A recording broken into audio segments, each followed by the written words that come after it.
dan ia pun menenggelamkan diri bersama Pak Doyok. Pak Supardi yakin banget kalau itu bukanlah ular maupun biawak, tapi itu adalah buncul.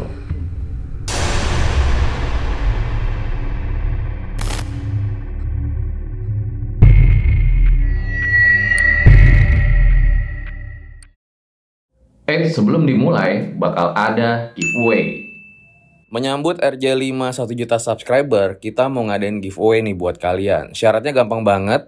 Yang pertama, kalian harus subscribe channel RJ5 dan Archie dan Abi. Jadi yang kedua adalah view, like, comment, share sebanyak-banyaknya video kita. Nah, komennya ini yang berhubungan sama video sebanyak-banyaknya. Tapi jangan kopas dan nyepam karena nggak bakal kita anggap. Terus yang ketiga, follow Instagram gua The Real Aditya atau RJ5 Official dan juga Hudiku. Untuk informasi selanjutnya, kalian bisa lihat di Instagram gua The Real Aditya atau RJ5 Official. Selamat mengikuti giveaway.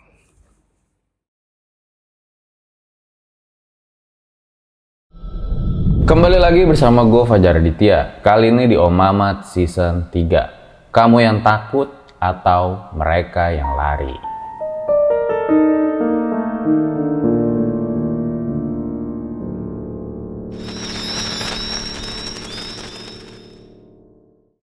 Selamat datang di Om Mamat Season 3 Scary Tale, di mana gue akan menceritakan kisah-kisah seram kiriman dari kalian yang tentunya, wah, gila sih. Cerita kali ini datang dari, sebut aja namanya Yusuf, seorang penulis horor yang katanya di kampung dia itu ada hantu yang sangat usil dan mengganggu. Bahkan katanya sampai menelan korban jiwa. Tapi sebelum lanjut, kalau misalnya kalian suka sama baju yang gue pakai, udah pasti Hudiku. Karena emang bahannya adem, warna-warna dari desainnya juga oke. Kalau emang kalian pengen beli, langsung aja bisa lewat Lazada, Tokopedia, atau langsung ke Hudikunya. Gue taruh linknya di deskripsi. So, langsung saja, berikut adalah ceritanya.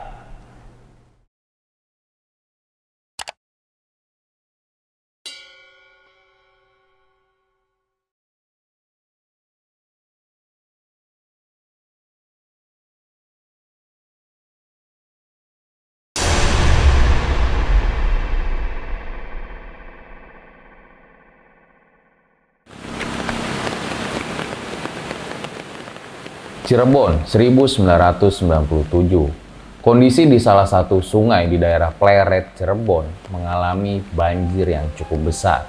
Tapi ternyata nggak diduga-duga ya, di balik peristiwa banjir itu ada rezeki yang banyak. Jadi sesuai dengan kebiasaan warga sekitar tuh, biasanya mereka mencari ikan dan udang untuk dijadikan lauk pauk atau bisa juga dijual ke pasar. Nah, cerita kali ini dialami oleh, sebut aja namanya Pak Doyok.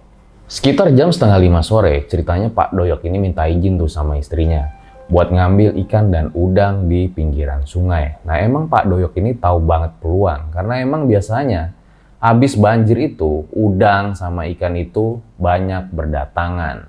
Walau dengan peralatan yang seadanya, Pak Doyok tetap nekat tuh buat berangkat dengan hanya menggunakan jalannya.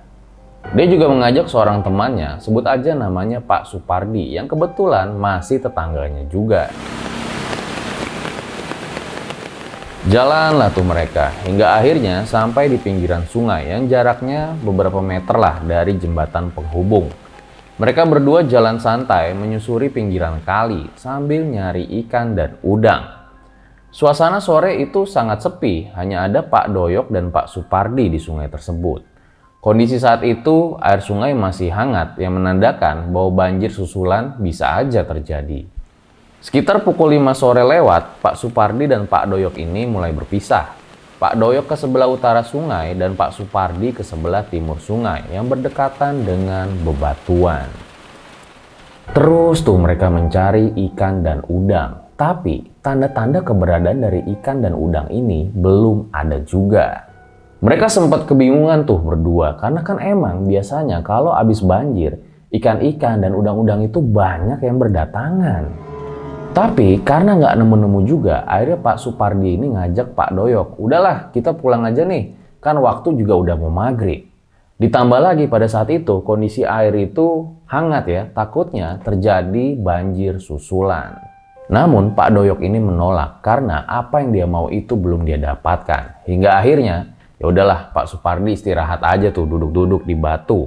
Sambil dia ngelihat Pak Doyok itu terus-terusan tuh ngelempar jalannya ke sungai. Namun disinilah keanehan terjadi. Saat Pak Doyok ngelempar jalannya ke sungai, tiba-tiba jalannya nyangkut ke dalam sungai. Dik, Supardi, jalannya nyangkut tuh di bawah. Pak Doyok pun langsung tuh berenang ke arah jalannya tersangkut. Pak Supardi pun langsung ikut menyusul. Awalnya Pak Doyok ini kesulitan karena dia tuh nggak nemuin apa sih yang bikin jalannya ini tersangkut. Nah, disinilah Pak Supardi mulai merasakan ada yang janggal. Ya dia ngerasa aneh aja karena emang jalannya itu nyangkut di air yang cukup dalam, yang udah nggak ada kayu lagi dan udah nggak ada bebatuan. Lah terus jalannya nyangkut karena apa? Karena merasa ada yang janggal, Pak Supardi pun langsung ngajak Pak Doyok tuh, udahlah tinggalin aja jalannya. Air juga semakin tinggi nih. Pak, naik saja Pak. Airnya sudah semakin tinggi. Namun Pak Doyok kayaknya nggak memperdulikan tuh teriakan dari Pak Supardi. Dia terus aja tuh nyari apa sih sebenarnya benda yang nyebabin jalannya ini tersangkut. Di situ Pak Supardi itu semakin was-was karena dia ngelihat ada sesuatu yang lagi bergerak mendekat ke arah Pak Doyok. Pak Supardi ini ngelihat kayak ada rambut yang sangat panjang mendekat ke arah Pak Doyok. Hingga akhirnya benda tersebut terus berenang dan sampai tepat di belakang punggung Pak Doyok. Dan ia pun menenggelamkan diri bersama Pak Doyok. Pak Supardi yakin banget kalau itu bukanlah ular maupun biawak, tapi itu adalah Buncul, hantu yang sering sekali menarik orang-orang saat sedang berenang di sungai. Pak, naik Pak, cepat. Walaupun Pak Supardi terus-terusan tuh teriak supaya Pak Doyok naik ke daratan, tapi kayaknya udah terlambat. Pak Doyok sudah tenggelam. Singkat cerita, kabar itu pun sampai ke istri Pak Doyok. Langsung tuh di situ dia teriak histeris. Nah, tapi istrinya ini minta tolong sama Pak Supardi sama warga gitulah untuk mencari Pak Doyok agar masih bisa diselamatkan.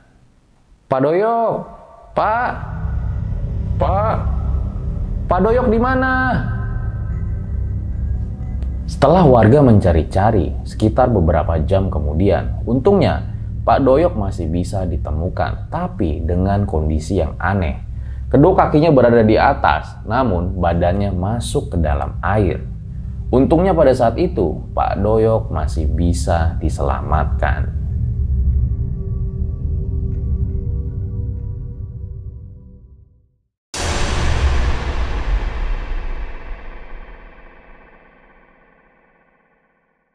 Kejadian kedua ini dialami oleh Yusuf di sekitar tahun 2005. Sungainya masih sama, hantunya masih sama. Hantu Buncul.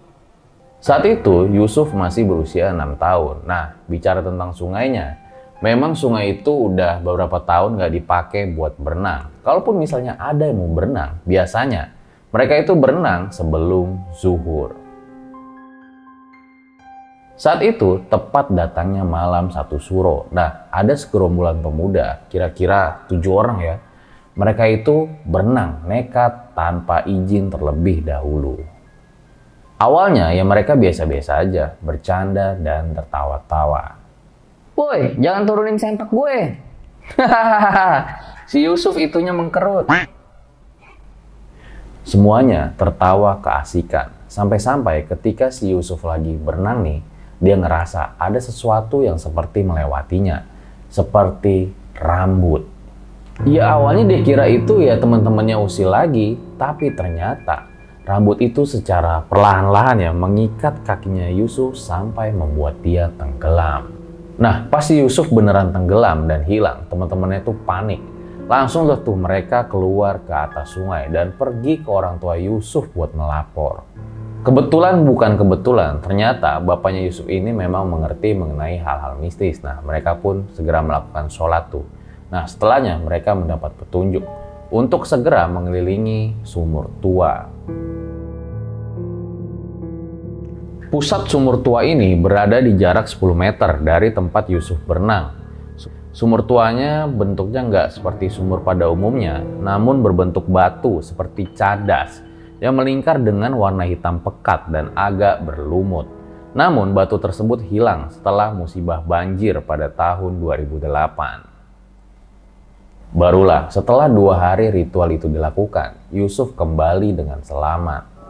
Yusuf sendiri mengatakan selama dia diculik oleh buncul itu, dia kerap melihat penampakan-penampakan yang tidak masuk akal. Seperti ada penampakan kepala manusia tapi berbadan buaya dan juga penampakan-penampakan dari hantu korban buncul ini. Parah banget juga ya, si Yusuf harus mengalami ini ketika dia berada di usia 6 tahun. Nah, dari kejadian yang dialami oleh Yusuf ini, bapaknya Yusuf bersama kiai-kiai di sekitar tuh sepakat untuk melakukan tirakat di sekitar sumur. Tirakat itu dilakukan ya agar hantu buncul ini tidak muncul lagi. Karena banyak juga yang bilang tempat kemunculan buncul itu merupakan tempat dari istana jin kafir. Ada juga yang bilang kalau tempat itu sangat angker dan banyak penunggunya. Salah satunya adalah siluman ular.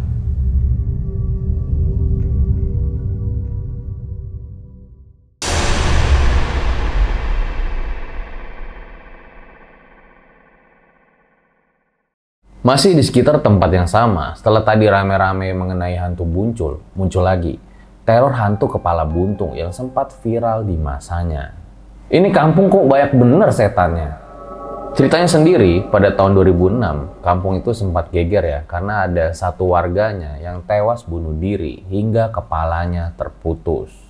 Dugaan sementara karena gantung diri, sebut aja namanya Keken. Nah, si Keken ini mengakhiri hidupnya dengan cara gantung diri di dalam kamarnya. Jadi Keken ini ketahuan karena warga itu nyium kayak bau nggak sedap ya. Nah, setelah ditelusurin ternyata itu mengarah ke kamar kos-kosannya si Keken ini. Nah, karena mau nggak mau akhirnya warga dobrak tuh pintu dari kamar kos-kosannya Keken.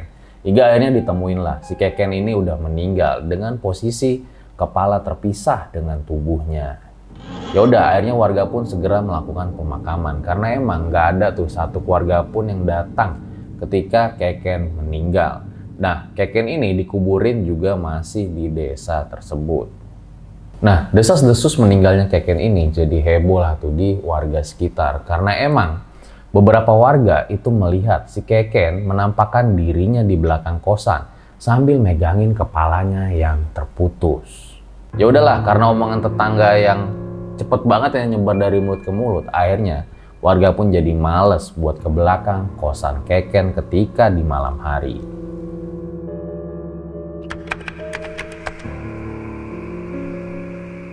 Beberapa anak 8-10 tahun lagi main petak umpet. Nah, kayaknya mereka ini belum sadar deh mengenai isu yang lagi hangat-hangatnya di kampung tersebut, hantu Keken.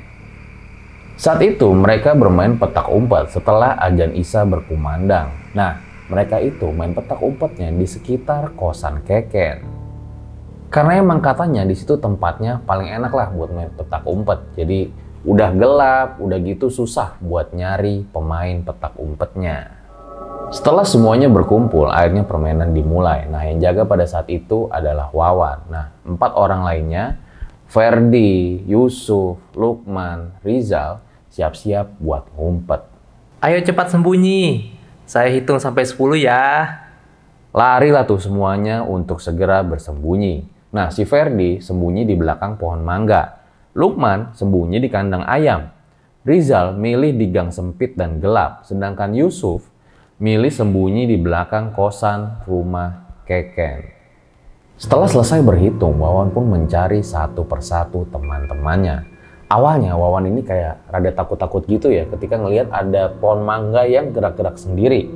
Tapi pas dia mendekat, ternyata itu temannya si Ferdi. Dan Ferdi pun tertangkap. Setelahnya si Wawan langsung tuh nyari yang lainnya lagi. Terus tuh si Wawan nyari buat jalan, hingga akhirnya dia nemuin kayak ada gang yang sempit dan gelap gitu. Nah dia tuh pikir ya, wah kayaknya kalau ngumpet di sini tuh enak deh. Nah coba tuh Wawan investigasi. Akhirnya bener, ada satu temannya yang tertangkap ngumpet di sana. Dan ternyata orang itu adalah Rizal. Nah, orang-orang yang udah ketangkap tadi langsung nunggu tuh balik ke tempat semula. Hebat juga nih Wawan.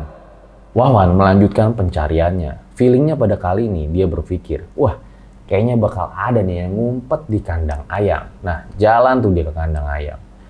Ternyata di situ dia ngeliat Lukman lagi duduk sambil garuk-garuk tangannya kegatelan, mungkin karena saking banyaknya nyamuk. Ya iyalah, di kandang ayam. Wawan pun terbahak-bahak tuh ngelihat Lukman ngumpet sambil kegatelan. Ya udah, Lukman pun segera menunggu di ruang tunggu. Tinggal yang terakhir, Yusuf. Nah, Yusuf ini mikir, wah kayaknya Wawan nggak bisa nih nemuin tempat persembunyian gue pada saat itu. Yusuf masih terus ngumpet di tempat tersebut hingga akhirnya dia mendengar ada suara seperti kaki yang lagi nyeret di tanah.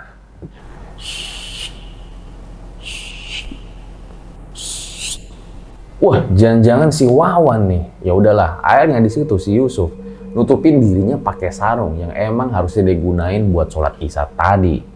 Suara seretan kaki itu berhenti tepat di sampingnya si Yusuf. Di situ juga mendadak dia ngerasa hawanya itu jadi beda. Nah, dia mulai sadar, kayaknya di samping dia ini bukan si Wawan. Lagi apa deh? Karena ada suara cewek, si Yusuf pun membuka tuh pelan-pelan sarungnya. Nah, dia nengoklah tuh ke sampingnya. Ternyata itu adalah sosok Keken yang lagi megangin kepala di tangannya.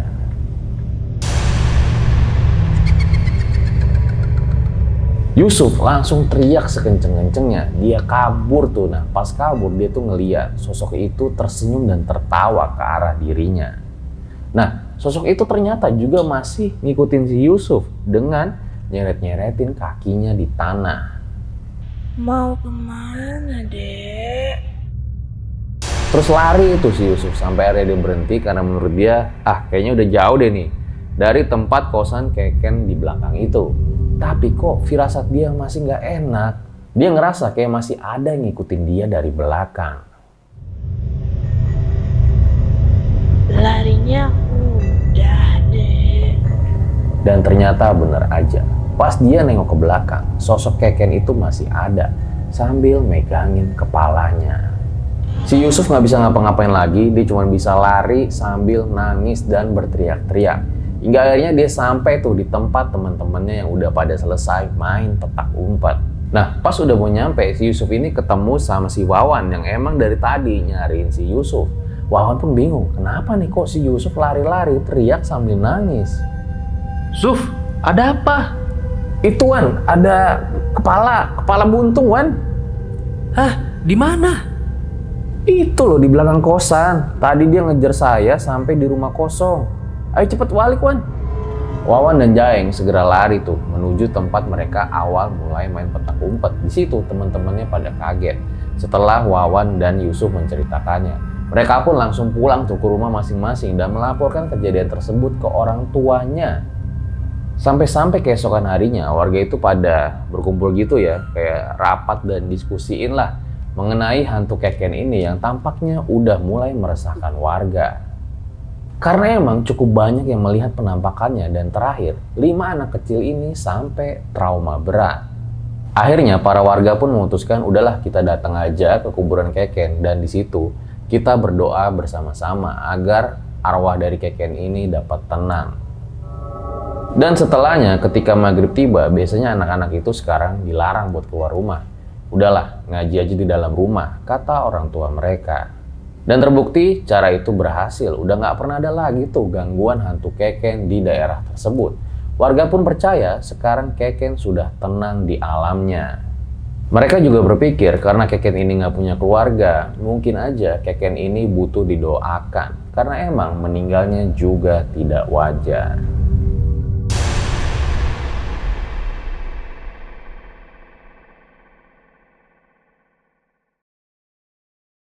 Itu dia guys, sebuah kisah yang luar biasa banget dari Yusuf, di mana dia mengalami kejadian-kejadian horor di kampungnya. Mulai dari hantu buncul hingga yang terakhir hantu kepala buntung. Kalau hantu buncul ini, gue tuh dulu emang sempet baca beritanya sih, mengenai sempet heboh tuh di daerah Cirebon. Ada nggak sih dari kalian yang pernah tahu atau mungkin pernah ngalamin kejadian dengan hantu buncul ini juga? Komen aja di bawah. Gue rasa cukup demikian episode pertama dari Om Mamat Scary Tale ini di season 3. Kalau misalnya kalian punya saran atau pengen kita bawain apa, bisa banget komen aja di bawah atau bisa juga DM Instagram gue The Real Aditya. Ambil baiknya, buang buruknya. Dengan adanya cerita-cerita seperti ini, jangan malah menjadikan kalian takut. Akan tetapi kalian harus semakin yakin dan percaya dengan kebesarannya. Gue Fajar Aditya, RJ5 undur diri. Ciao.